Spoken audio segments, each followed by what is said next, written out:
From the president today, a return to measured tones and a message of unity. This only hours after he sounded off in a full-throated denunciation of those he sees as not sharing his views. John Yang begins our coverage. Addressing the American Legion National Convention today in Reno, Nevada, President Trump largely stayed on message. It is time to heal the wounds that divide us and to seek a new unity based on the common values that unite us. We are one people with one home and one great flag. What a crowd. But at a rally organized and paid for by his re-election campaign in Phoenix Tuesday night, for 77 minutes it was Mr. Trump unscripted and unfiltered. He mocked critics of his evolving response to the violence in Charlottesville and defended his words. He didn't say it fast enough. He didn't do it on time. Why did it take a day? He must be a racist. It took a day. I hit him with neo-Nazi. I hit him with everything. I got the white supremacists, the neo-Nazi, I got them all in there. Let's see. Yeah, KKK, we have KKK. I got them all. But Mr. Trump did not mention what drew critics' ire, his previous remarks equating hate groups and those protesting them.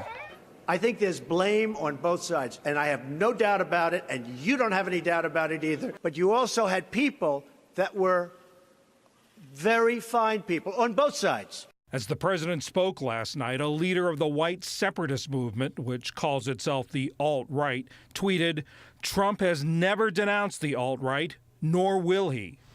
Before the speech, Mr. Trump met with Border Patrol officers along the Mexican border and later declared he will do whatever it takes to achieve a signature campaign promise, even shut down the government. And we are building a wall on the southern border, which is absolutely necessary.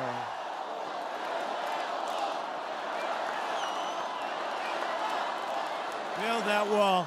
Now, the obstructionist Democrats would like us not to do it, but believe me, if we have to close down our government, we're building that wall. Today, House leaders in both parties rejected the idea. Speaker Paul Ryan. So I don't think anyone's interested in having a shutdown. I don't think it's in our interest to do so. I don't think you have to choose between the two. Democratic leader Nancy Pelosi accused the president of threatening to cause chaos in the lives of millions of Americans if he doesn't get his way. She said Democrats will stand fast against the immoral, ineffective border wall. The president also said talks on renegotiating NAFTA, which began just last week, are likely headed for failure. Personally, I don't think we can make a deal because we have been so badly taken advantage of. So I think we'll end up probably terminating NAFTA at some point. Okay, probably. And Mr. Trump electrified the crowd by hinting at a presidential pardon for former local sheriff Joe Arpaio. He's awaiting sentencing for defying a federal court order to stop detaining suspected undocumented immigrants. He faces up to 6 months in jail. So, was Sheriff Joe convicted for doing his job? That's what...